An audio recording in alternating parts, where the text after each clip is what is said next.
Class 5th students, आइए अब हम पाठ 1 के प्रश्न उत्तर याद करते हैं व्याकरण में, हिंदी व्याकरण के। ये प्रश्न उत्तर भी आपको लिख कर देखने हैं, तभी आपको वाक्य बनाने आएंगे अच्छे तरीके से कि आप परीक्षा में किस तरीके से उन वाक्यों को लिख पाते हैं। भाषा किसे कहते हैं? अपने मन के भावों और विचारों को प्रकट करने के लिए हम जिस साधन का प्रयोग करते हैं उसे भाषा कहते हैं। मौखिक और लिखित भाषा को उदाहरण देकर समझाओ।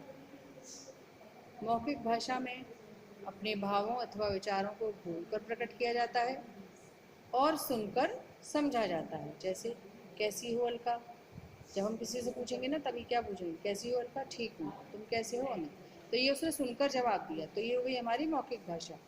लिखित भाषा में अपने भावों अथवा विचारों को लिखकर प्रकट किया जाता है तथा पढ़कर समझा जाता है, जैसे पत्र लिखना, डायरी लिखना आदि। व्याकरण का ज्ञान क्यों आवश्यक है? व्याकरण हमें भाषा को शुद्ध रूप में बोलना, लिखना एवं पढ़ना सिखाता है।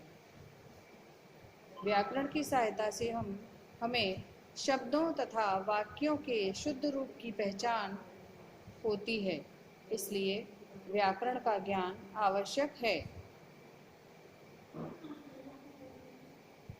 चौथा प्रश्न है, लिपि किसे कहते हैं?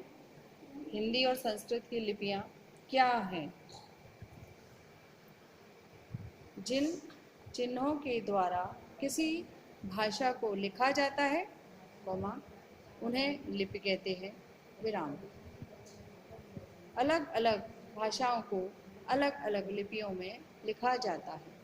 हिंदी और संस्कृत की लिपि देवनागरी है।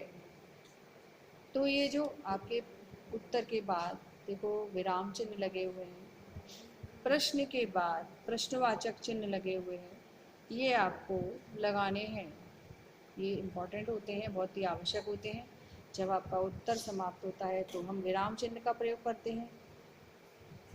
जब हमें दो बातें लिखनी होती हैं एक साथ तो हम कॉमा का प्रयोग करते हैं। इसी तरीके से आपकी जो लिखाई है वो सुधरेगी। आप सारे प्रश्नोत्तर को याद करके लिखेंगे।